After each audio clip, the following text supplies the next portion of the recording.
Olá! Então, estamos aqui de volta para o nosso terceiro. Olha como eu tô rouca hoje, mas quem sabe faz ao vivo. Bola para frente. Hoje é um novo dia. Ontem foi sexta-feira, que eu gravei os 2 primeiros blocos de prescrição.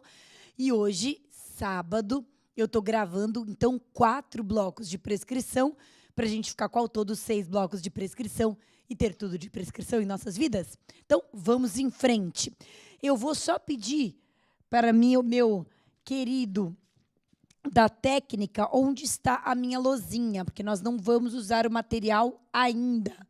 E eu não sei se eu estou... Ah, bom, então aqui está a minha lousinha, beleza. Daí daqui a pouquinho a gente vai usar material, perfeito. Então, a gente estava vendo o 4º passo da prescrição da pretensão punitiva em abstrato. Então, a gente está vendo prescrição da pretensão punitiva em abstrato. Vimos o primeiro passo, que é a pena máxima. Vimos o segundo passo, que é a prescrição. Fizemos aquela tabelinha passando ali do azul para o vermelho. Vimos o terceiro passo, que é a prescrição pela metade. Vimos o 4º passo, que é a linha do tempo, os intervalos. Dentro do 4º passo, eu fiz uma observação número 1, que era o termo inicial, falando sobre o termo inicial.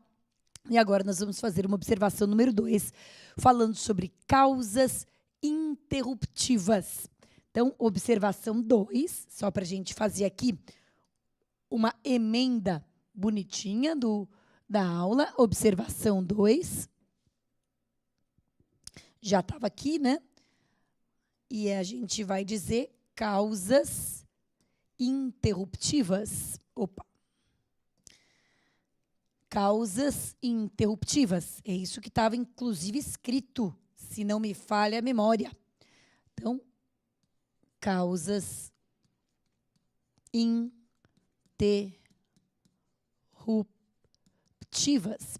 As causas interruptivas da prescrição estão lá no artigo 117 do CP. Né? Eu já tinha colocado elas na linha do tempo, mas agora é só para mostrar de onde a gente tirou. O 117 tem 6 incisos, tem 6 situações. Dessas 6, 4 são aplicáveis a PPP e 2 são aplicáveis a PPE. Então, quais são as 4 aplicáveis a PPP? Primeira, a decisão de recebimento da denúncia ou queixa, recebimento. Lá na primeira fase, a gente tem que ficar numa tremenda decoreba aqui, porque, às vezes, aliás, é muito comum que os examinadores da primeira fase coloquem oferecimento para confundir o candidato. Será que é o ato de oferecer? É o protocolo da denúncia? Ou será que é o despacho de recebimento? Mas aqui na segunda fase não tem pegadinha, né? É só olhar o código. Então, é o recebimento. Lembra que se a denúncia ou queixa, vem aqui comigo, forem rejeitadas, essa decisão de rejeição não interrompe. Tá correndo, tá correndo, tá correndo. A parte que ofereceu a ação provavelmente vai entrar com rese. Se lá no rese houver o recebimento, a interrompe. Então, qualquer decisão do recebimento, seja em primeira instância, seja em segunda instância, quando recebeu, interrompeu. Beleza? Beleza. A segunda causa interruptiva, que só vai existir no júri, é a pronúncia. Pronúncia. É a decisão de pronúncia. Então, na decisão de pronúncia, vai interromper de novo. Mais uma vez, a gente não pode enxergar o que não existe, ver coisas que não estão escritas. É a pronúncia que interrompe. Então, se houver impronúncia, não vai interromper. Se houver absolvição sumária, não vai interromper. Se houver desclassificação, não vai interromper. O prazo vai correndo e correndo, correndo. Ele só interrompe se houver pronúncia. Seja na primeira instância, seja no tribunal. Imagina que eu sou impronunciado, não interrompeu. Não interrompeu, mas aí uma parte entra com apelação, né? Contra a impronúncia cabe apelação. e a apelação é procedente. E aí o tribunal me pronuncia. Pronto. A hora que pronunciar, interrompe. Antes disso, neca de pitibiriba. Terceira causa interruptiva. O acórdão. Acórdão, não é acardão. Que é isso?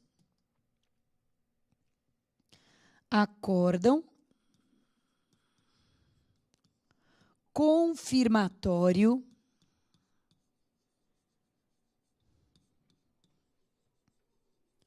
da pronúncia. Acórdão confirmatório da pronúncia. Isso quer dizer que se eu fui pronunciado em primeira instância pelo juiz do júri, que é uma coisa que não precisa se preocupar, porque a gente ainda não aprendeu, beleza? Não precisa se preocupar com isso. É que por uma peculiaridade desse curso, como eu escolhi prescrição para colocar agora online, para comemorar o Dia do Trabalho, acabou que a aula de prescrição veio antes da aula de júri, que não é o que geralmente acontece. Não tem prejuízo nenhum, mas se você tiver alguma dúvida, mas quando pronuncia, quando impronuncia, deixa para lá, porque na aula de júri você vai ver, certo? Muito bem. Mas então, se você é pronunciado em primeira instância, aí você fala, eu não me conformo, eu vou recorrer dessa pronúncia, eu vou entrar com o rese. O rese vai ser julgado lá no Tribunal de Justiça. Se o Tribunal de Justiça julgar improcedente o rese e confirmar a pronúncia, tá certo, tem que ser pronunciada mesmo, essa confirmação da pronúncia interrompe, beleza? Confirmação, se for reformada, não interrompe, mas a confirmação da pronúncia interrompe, beleza? E quarta causa interruptiva é quando é com a sentença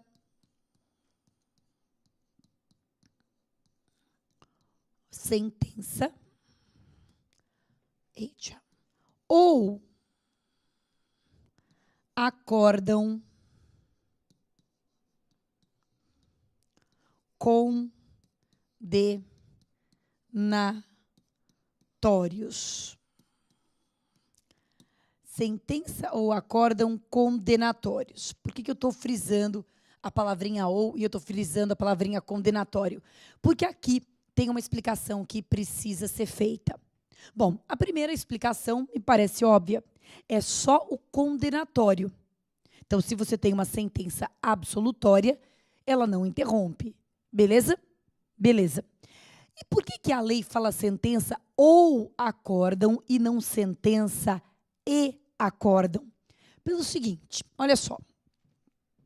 Vou dar três exemplos nessa situaçãozinha D. Exemplo 1. O exemplo 1. Vou colocar aqui a minha linha do tempo de prescrição, certo? Gente, o truque para aprender prescrição é a linha do tempo com os dados corretos. Se você constrói a linha do tempo com os dados corretos, ela está certa, né? E ela está certa, não tem como errar a prescrição.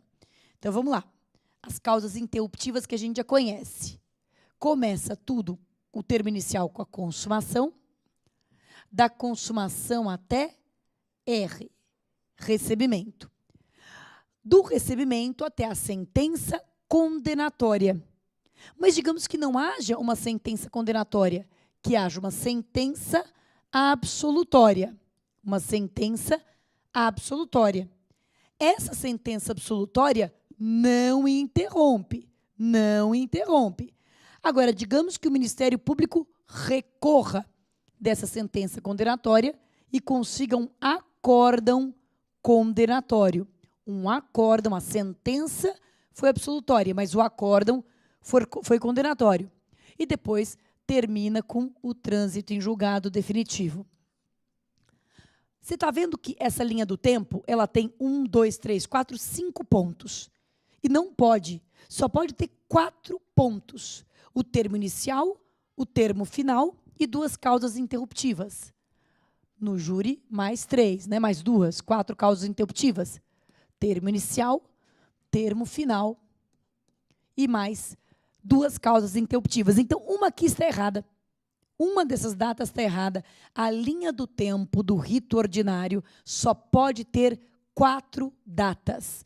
4 datas. Se tiver 5, está errado. Só pode ter 4 datas, que são termo inicial, termo final e 2 causas interruptivas. Qual data aqui nessa linha do tempo é que tem que ser excluída? Qual data que não interrompe? Aqui interrompe, né? Consumação até o recebimento, interrompeu. Sentença absolutória interrompe? Não, não. Então, nós vamos do recebimento direto até o acórdão condenatório. Então, termo inicial, consumação. Primeira causa interruptiva, recebimento.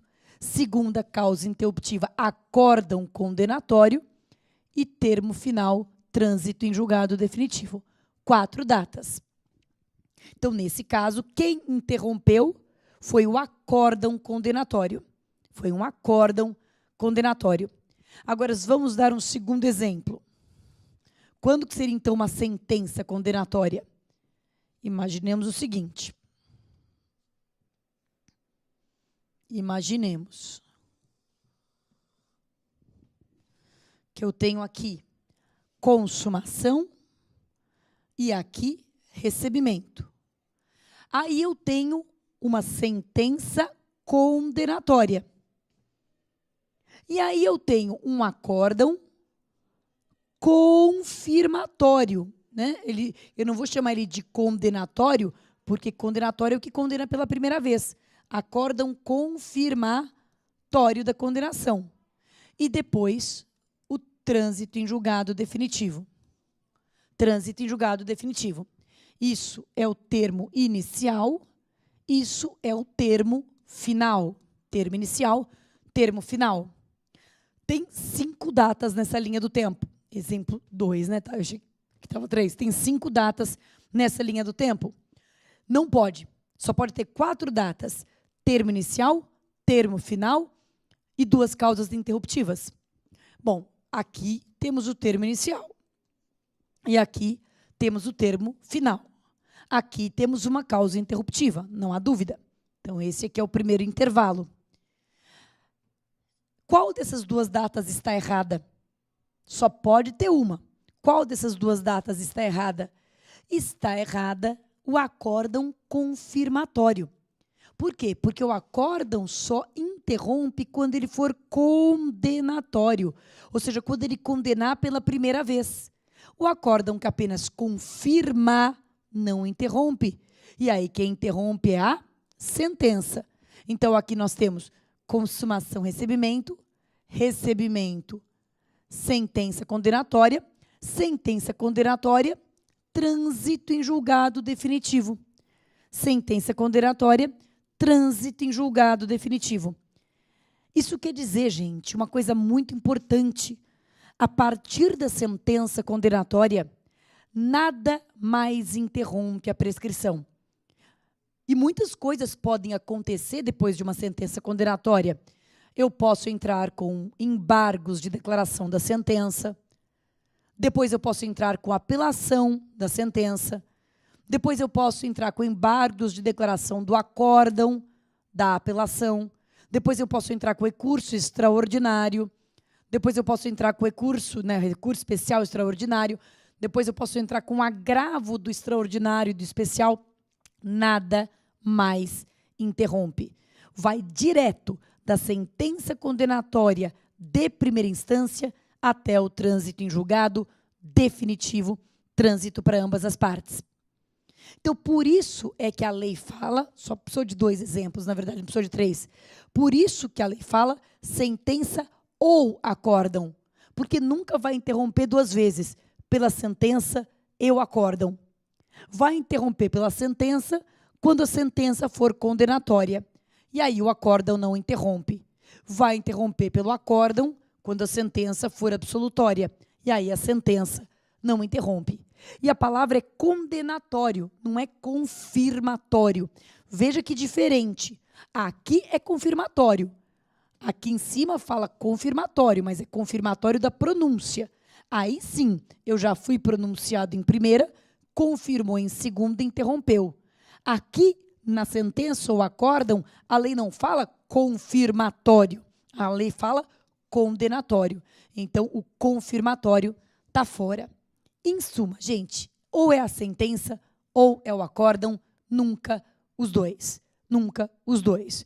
Via de regra é a sentença, e daí nada mais interrompe. Mas se a sentença for absolutória, então é o acórdão, né? E se as duas forem absolutórios, nada interrompe, naturalmente, né? Beleza? Muito bem. Então, essas são as causas interruptivas da prescrição, e as causas interruptivas da prescrição, como a gente colocou, zeram e recomeçam o prazo todo. Zeram e recomeçam o prazo todo. Muito bem.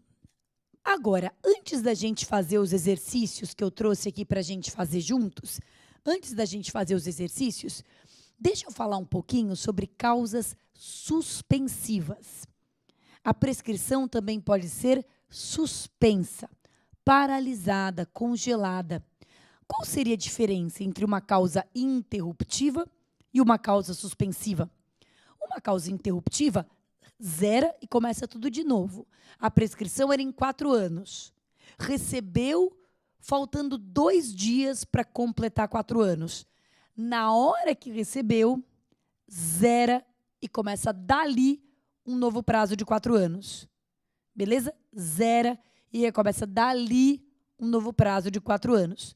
Zera. O que é uma causa suspensiva? Já tinha sido 3 anos e meio. Suspende, esses 3 anos e meio não são perdidos. Suspende quer dizer paralisa. Na hora que voltar a correr, volta dos 3 anos e meio para frente. Volta só mais 6 meses. Suspender é paralisar, né? Não é recomeçar, é paralisar. Beleza? Tá. O Código Penal prevê causas suspensivas. Então, eu vou fazer observação número 3. E nós vamos falar sobre causas suspensivas da prescrição, que paralisa. Causas suspensivas,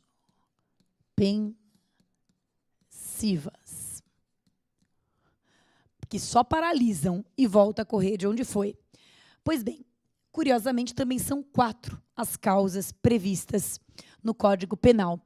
2 delas estão no artigo 116 do CP, mais o artigo 366 do CPP, mais o artigo 89 da Lei 9.099. 2 estão no 116, uma no 366 e uma no artigo 89 na Lei 8.099. Quais são elas? Vamos começar pelo 116.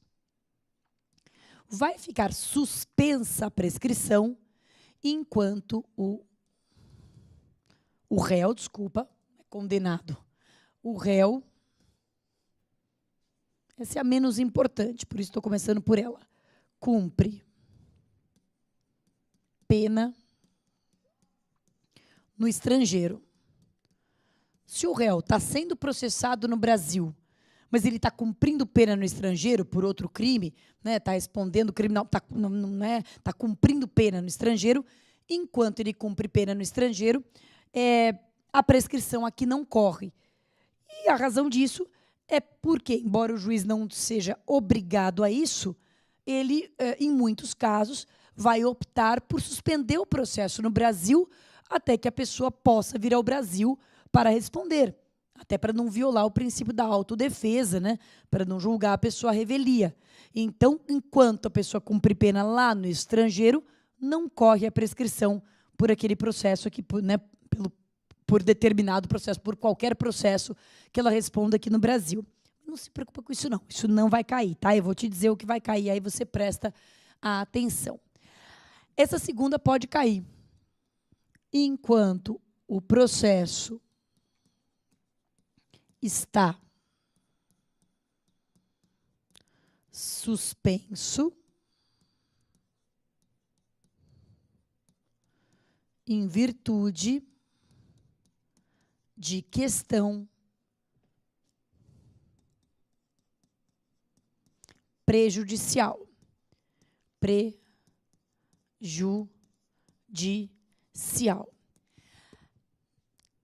A gente vai aprender, gente, mais adiante essas questões prejudiciais. Vai ter uma aula só para a gente aprender o que é questão prejudicial.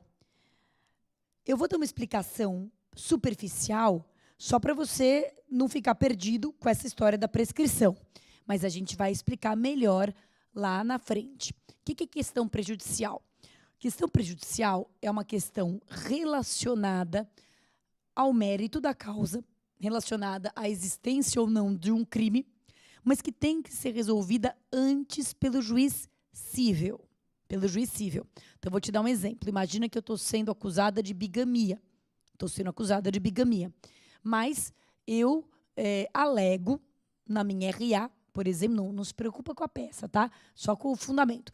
Eu alego na minha RA que, na verdade, não há bigamia, porque o meu primeiro casamento é nulo. Meu primeiro casamento é nulo. Aí o juiz fala, mas quem disse que é nulo? Aí eu falo, eu estou movendo uma ação anulatória do casamento lá no âmbito civil. Eu estou movendo uma ação anulatória do casamento lá no âmbito civil, porque quem anula casamento não é juiz criminal, é o juiz cível. Agora, se esse casamento for anulado lá no cível, isso vai repercutir aqui no criminal, certo? Porque daí não há bigamia. Bigamia é casar outra vez, já sendo casado, mas pressupondo que o primeiro casamento é válido. Se o primeiro casamento é nulo, então não há bigamia. Então eu posso pedir o seguinte, excelência, eu estou discutindo essa nulidade lá no âmbito civil. Por favor, suspenda o meu processo penal enquanto essa questão não é resolvida no âmbito civil.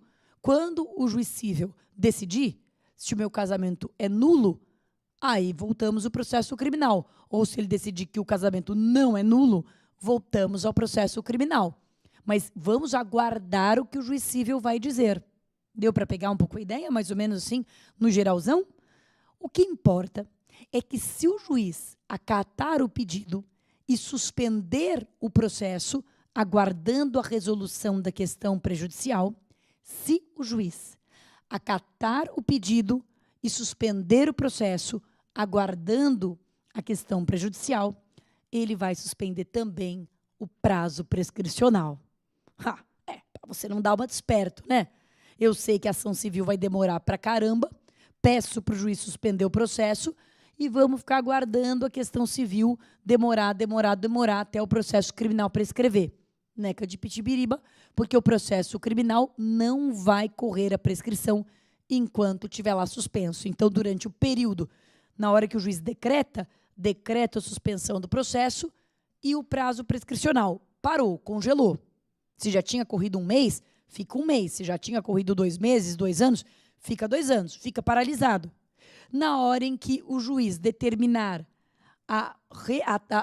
o retorno da tramitação do processo, aí descongela, fica igual parado, descongela o prazo prescricional e continua correndo. Beleza? Então, a prescrição fica suspensa enquanto o processo ficar suspenso em virtude de questão prejudicial. Isso está no 116. Essas duas primeiras estão no 116. 116 e 116. Mas tem 2 outros casos que também têm a ver com o processo ficar suspenso e que suspendem também o prazo prescricional. Então, C. Não corre prescrição enquanto o processo está suspenso pelo 366. Pelo 366 do CPP. Esse 366 do CPP é aquele artigo que diz que quando o réu for citado por edital e não comparecer e nem constituir advogado, quando o réu citado por edital não comparece para apresentar a RA e nem constitui advogado para apresentá-la, ficará suspenso o processo e o curso do prazo prescricional. Então, o juiz não pode tocar o processo à revelia. Ele só pode tocar o processo à revelia se o réu estiver se ocultando para não ser citado, e aí ele será citado por hora certa, e sendo citado por hora certa, ainda que ele não compareça, o processo segue à revelia. Mesmo assim, a revelia penal é bem mais light que a civil. A revelia penal significa simplesmente que o processo vai prosseguir mesmo sem o réu estar presente. Vai prosseguir a revelia, mas não quer dizer que reputam-se verdadeiros os fatos alegados pelo autor, não significa confissão, nada disso, né? Vai ter que provar a autoria, a materialidade, o ônus da prova continua sendo do MP, o ônus da prova é da acusação. Mas o processo vai tocar sem que o acusado seja interrogado, sem que o acusado possa eleger as testemunhas que ele deseja que sejam ouvidas, né? Vai prosseguir a revelia. Mas se o réu não está se ocultando, ele simplesmente está em local incerto ou não sabido, e o juiz determina a citação por edital, ele não comparecendo e nem tendo advogado constituído nos autos, não vai ser julgado a revelia. É suspenso o processo. Mas, ao mesmo tempo que é suspenso o processo, é suspenso o prazo prescricional. Então, o processo fica paralisado e a prescrição também. O dia que esse réu foi encontrado, seja porque ele mesmo se apresenta ao processo, seja porque, enfim, um dia ele descobre que está sendo processado e constitui advogado, não importa, o dia que esse réu reaparecer, o processo é descongelado e o prazo prescricional também. Então, na hora que suspende o processo, na mesma decisão, o juiz fala, suspende o processo e o prazo prescricional congela. Na hora em que houver o retorno da tramitação do processo, o prazo prescricional retorna dali onde parou. Beleza? Agora havia aqui uma dúvida. Por quanto tempo este processo pode ficar suspenso? A lei não determina. O processo pode ficar suspenso para sempre, enquanto o réu não for encontrado. Para sempre. Para sempre. Mas será que a prescrição pode ficar suspensa para sempre? A prescrição pode ficar suspensa para sempre? Não, né? Porque senão eu estaria criando um crime imprescritível. E a gente falou que só existem 2 crimes imprescritíveis: racismo e ação de grupos armados, civis ou militares contra o Estado Democrático de Direito. Então, a prescrição não pode ficar suspensa para sempre. Por isso, para justamente tratar da questão do 366, foi editada a súmula 415 do STJ. Súmula 415 do STJ. Deixa eu tentar pegar ela aqui só para a gente ler juntos.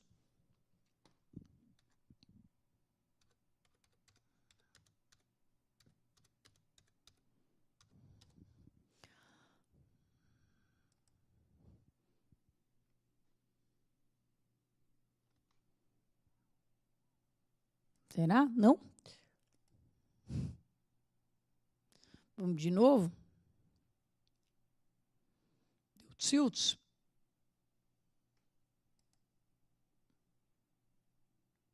Eu, hein? Tiltou? Ah, tá aqui. Vamos lá. Súmula 415 do STJ. Deixa eu ver se tem um outro. Vamos ver se isso aqui dá.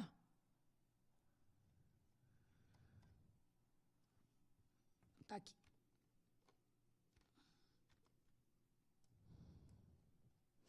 O período de suspensão, né, e é exatamente essa a situação. O período de suspensão do prazo prescricional é regulado pelo máximo da pena cominada. O período de suspensão do prazo prescricional é regulado pelo máximo da pena cominada. O que isso significa? Imagina que nós estamos tratando de um crime de furto. O crime de furto prescreve em 4 anos. Ou prescreve em 4 anos, tem a pena máxima de 4 anos. A pena máxima de 4 anos prescreve em 8. Prescreve em 8. Quer dizer que se o juiz determinar a suspensão do processo pelo 366, vai ficar suspenso o processo ad infinitum. Mas o prazo prescricional só vai ficar suspenso por 8 anos.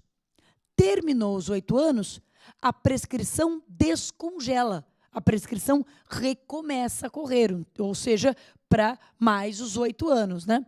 Mais os 8 anos de prescrição propriamente. Então, são 8 anos de suspensão e mais 8 anos de prescrição. Então, vai ser ao todo 16 anos. E depois de tudo isso, prescreveu. Deu para entender? Então, essa suspensão vai ser regulada pelo mesmo tempo de prescrição. Se a prescrição é pela pena máxima, a suspensão também é pela pena máxima. Ou seja, fica suspensa a prescrição por 8 anos. Depois de 8 anos, volta a correr o reloginho da prescrição. Tic-tac, tic-tac, tic-tac, tic-tac, por mais 8 anos. Terminou, acabou, game over. O processo não descongela, só descongela se o acusado foi encontrado, mas o prazo prescricional só fica suspenso.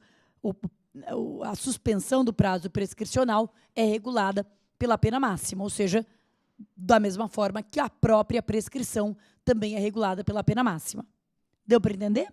Então, tempo de suspensão é o mesmo tempo da própria prescrição. É como se eu estivesse contando uma prescrição dobrada.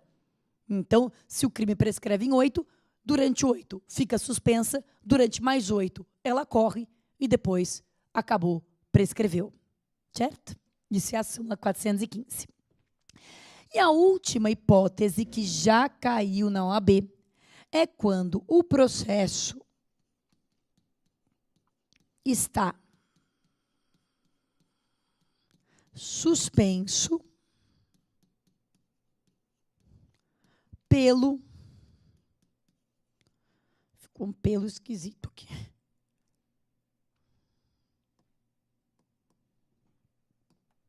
Pelo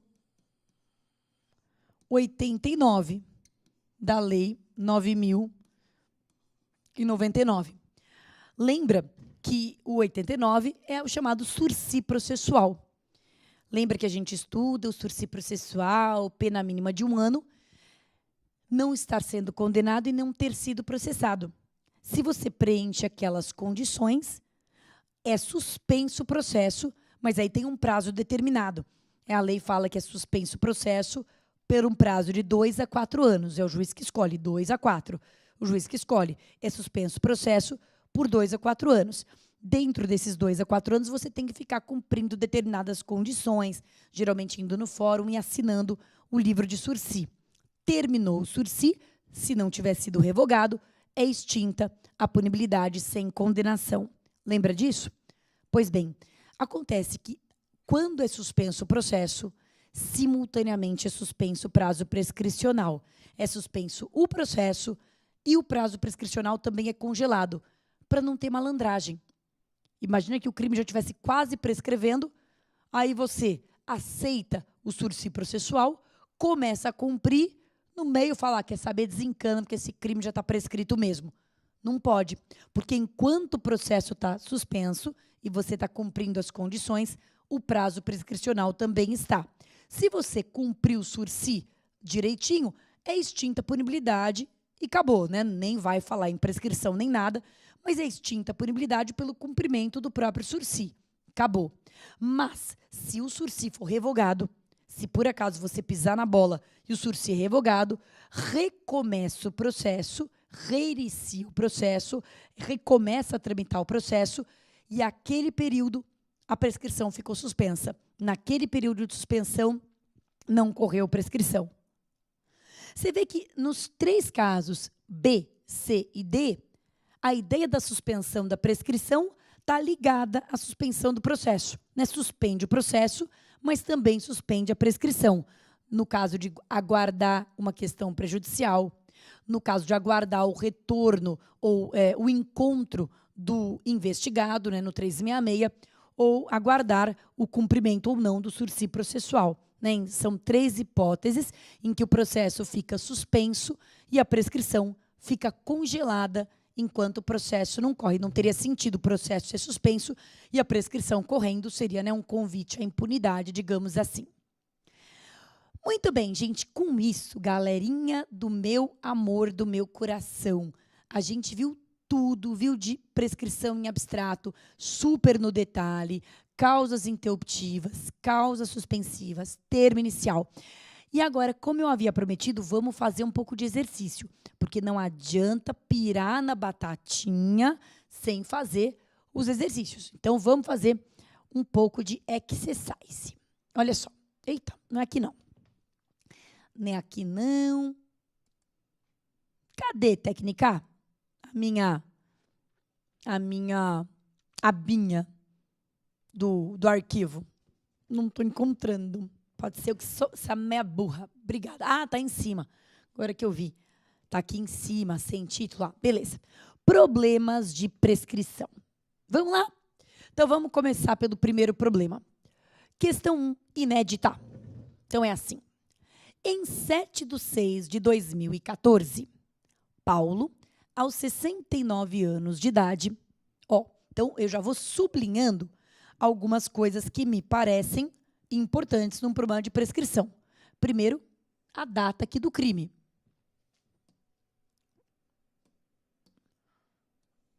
A data aqui do crime, né? 7/6/2014, Paulo, aos 69 anos de idade.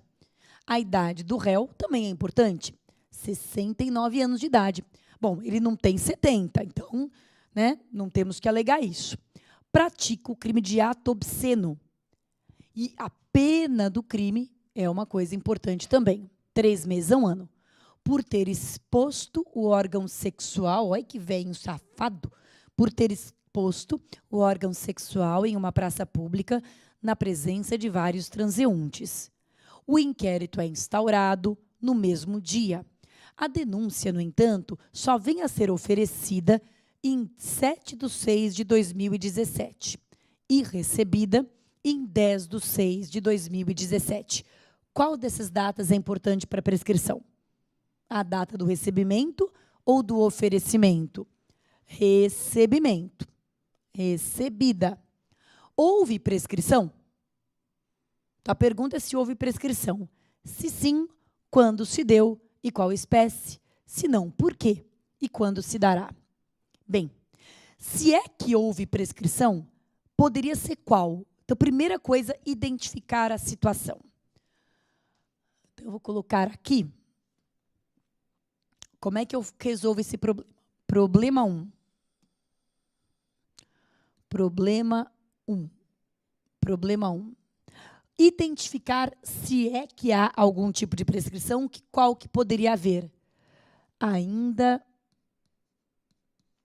não há sentença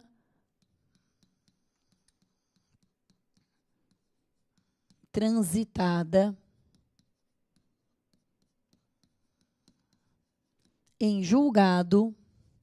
Ainda não há sentença transitada em julgado para a acusação. Quero que você sempre faça isso no seu caderno, tá? Por isso, só pode ser prescrição da pretensão punitiva em abstrato. Ainda não há sentença transitada em julgado para acusação. Por isso, só pode ser sem prescrição da pretensão punitiva em abstrato.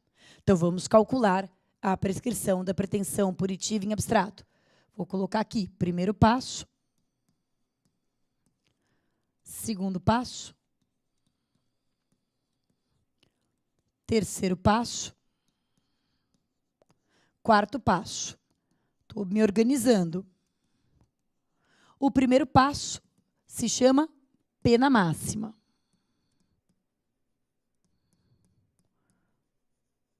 Vou colocar aqui, vou mudar aqui o negocinho. Peraí. Primeiro passo, ele vai se chamar pena máxima.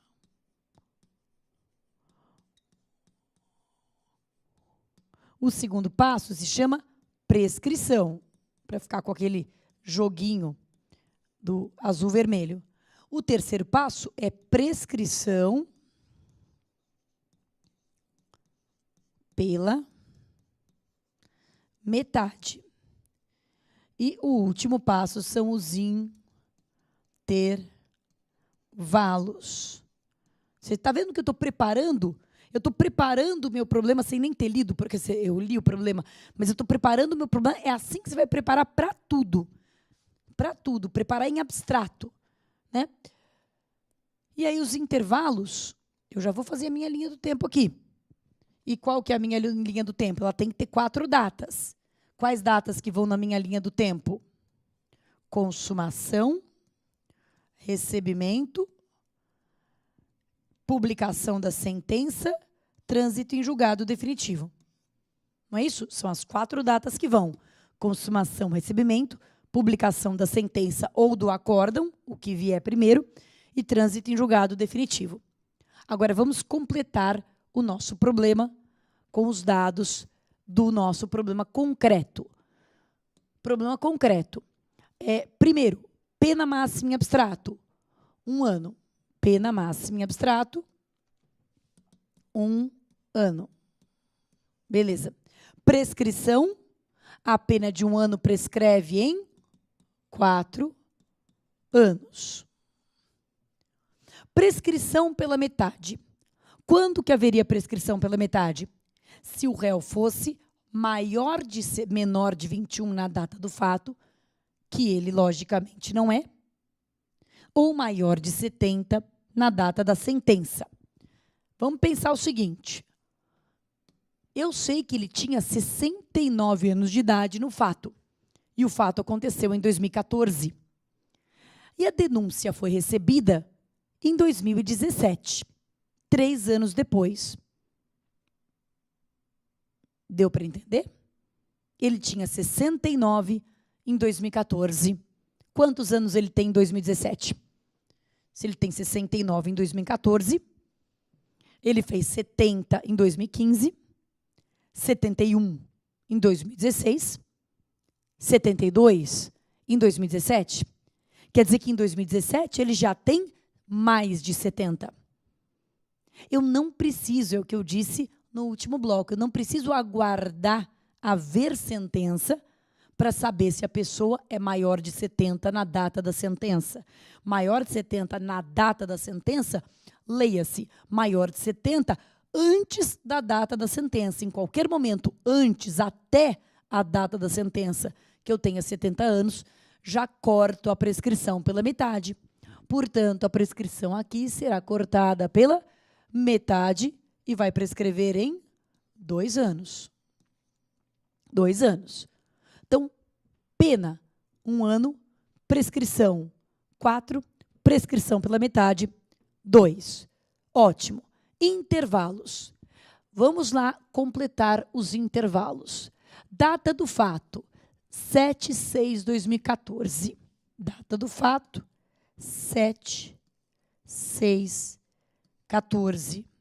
7/6/2014. Data do recebimento.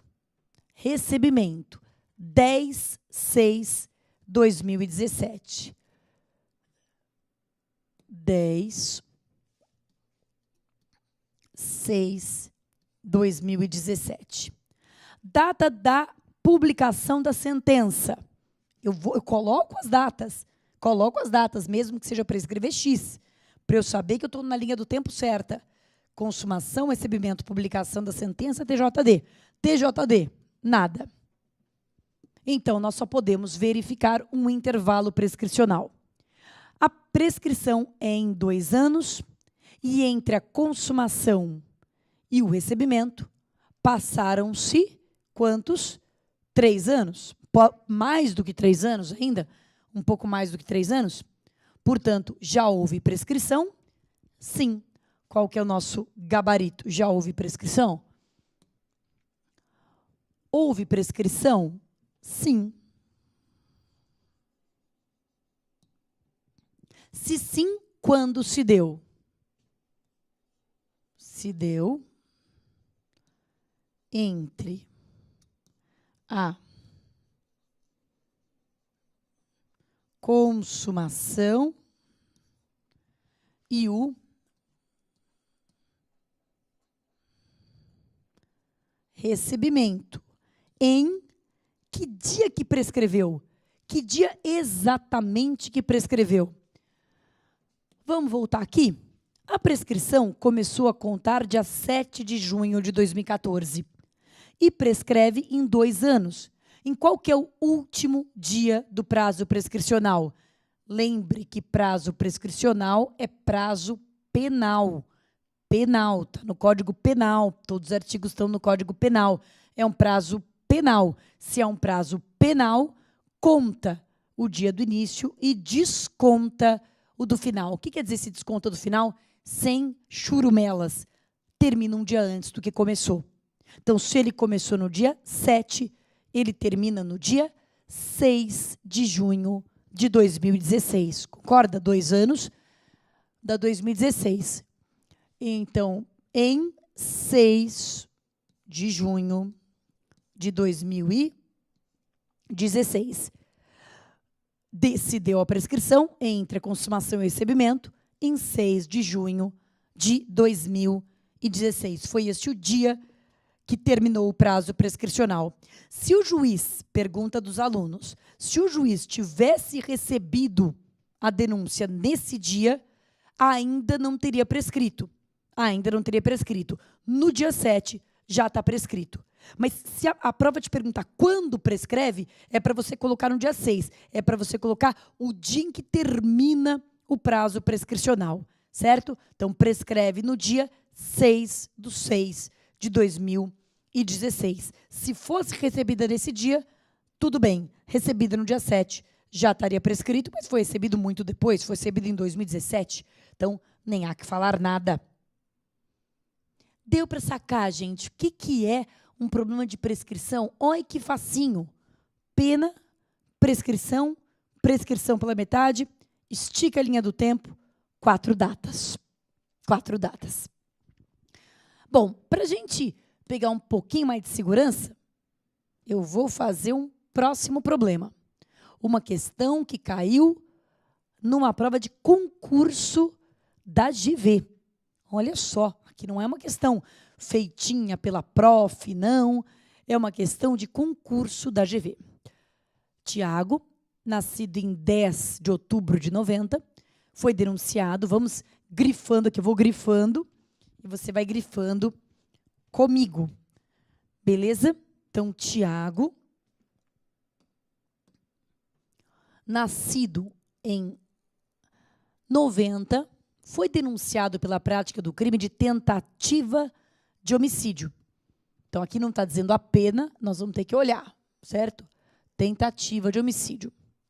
Por um fato ocorrido em 1º de 2010. Já dá para ver quantos anos ele tem? 90, em 2000 ele fez 10, em 2010 ele fez 20 anos, né? 20 anos e pouquinho? Concorda que ele tem 20 anos e um pouquinho? Tá. A denúncia foi recebida em 5 de 5 de 2014, tendo feito o regular prosseguimento. Em 12 de 10 de 2014, foi publicada a decisão de pronúncia. Inconformada com essa decisão, a advogada do réu interpôs recurso cabível, mas a pronúncia foi confirmada em 12 de 12 de 2014. Belezinha? Considerando apenas essas informações, é correto afirmar que a prescrição da pretensão punitiva pela pena em abstrato ocorrerá em que data? Essa era a pergunta, era uma pergunta de múltipla escolha, uma pergunta de X. Eu vou deixar aqui nessa telinha, nós vamos encerrar esse bloquinho e você vai fazer no teu caderno. Não é para colar, faz no caderno. E daí você vai ver a resposta no nosso próximo bloco, tá bom? Até logo.